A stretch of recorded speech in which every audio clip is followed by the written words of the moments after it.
When we talk about replacement theory, it's important to remember, like racism itself, replacement theory is government-sponsored, government-endorsed, just another branch of the institutional racism which appears in many forms, whether it be denial of civil rights, or denial of equal education, or equal housing, or equal access to medical care, or equal opportunity, or voter suppression, or poverty, or violation of human rights of every kind going back to slavery. Yes, sadly there are, no doubt, people with mental health issues who will take the institutional governmental propaganda of replacement theory literally as a trigger and weave it into some dark, distorted scenario that tragically compels them to commit acts of violence, like the recent unspeakable mass murders in Buffalo and elsewhere. And the government will officially say, oh, that's terrible. But what about the government's responsibility? How many innocent victims has the government killed with replacement theory? It's worth noting that the propaganda of the fear and paranoia-based replacement theory has many manifestations. Recently, we've learned, or really confirmed, one of the most insidious. Now, we suspected all along, and what do you know, we were right, that the Trump 2020 census was a corrupt and racist replacement theory fiasco and debacle designed to undercount minority populations while overcounting white populations in an effort to make it seem like there are more white people than there are and less people of color. Now, if you've ever seen the great Abbott and Costello routine, 7 times 13 equals 28, check it out on YouTube, then you know numbers can be easily manipulated to further your own agenda. In that case, it's about Bud and Lou weaseling out on their back rent that they owe their ubiquitous landlord, Sidney Fields. And they succeeded. But when it comes to purposely miscounting the populations, the consequences are far more dire and have far wider and more ominous implications.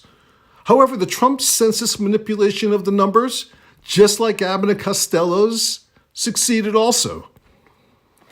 Numbers, like words, are symbols, and depending on who controls the numbers and words can be the difference between truth and deception.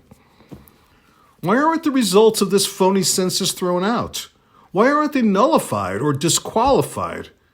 If we know it's wrong, why on earth would we allow important decisions about the future of the country to rest on this falsehood? And it's not simply, oh, there are more white people and less minorities and just leave it at that. That would be bad enough because it's not true. It's the application and exploitation of these false numbers that will affect the country and our lives for years and decades. It has to do with assuring and guaranteeing things remain unequal and inequitable. It has to do with how many congressional seats there are and where they'll be, electoral college votes, the redistricting of state legislators, and federal funding for schools and hospitals, just to name a few of the most serious ramifications. Now, some people will say the inaccuracies were caused by the pandemic, and yes, that may have played a role. But then, why not suspend the census until you can get an accurate count? Because Trump wanted to take advantage of this, and the damning report from the Census Bureau squarely states that there was unprecedented interference by the Trump administration. The Trump administration, and he had many little helpers, realized that despite these manipulations and sleight of hand, the country was indeed changing, and so Trump just stopped the census before it was over.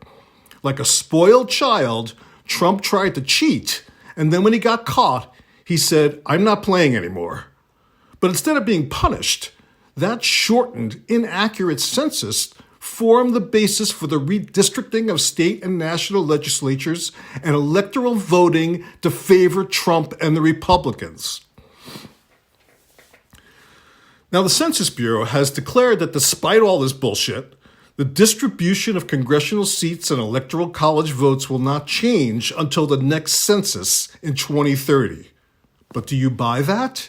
Even as we speak, Republican governors and state legislators and courts and media all over the country, fervent believers in the false truth of replacement theory, are furiously trying to exploit these disparities in various ways to protect their dwindling white populations. So the question is this yet another Trump failure or yet another Trump lie that we are paying the price for? One thing is clear. Mass murder comes in many forms. You don't need a gun to respond to replacement theory. You only need a vote.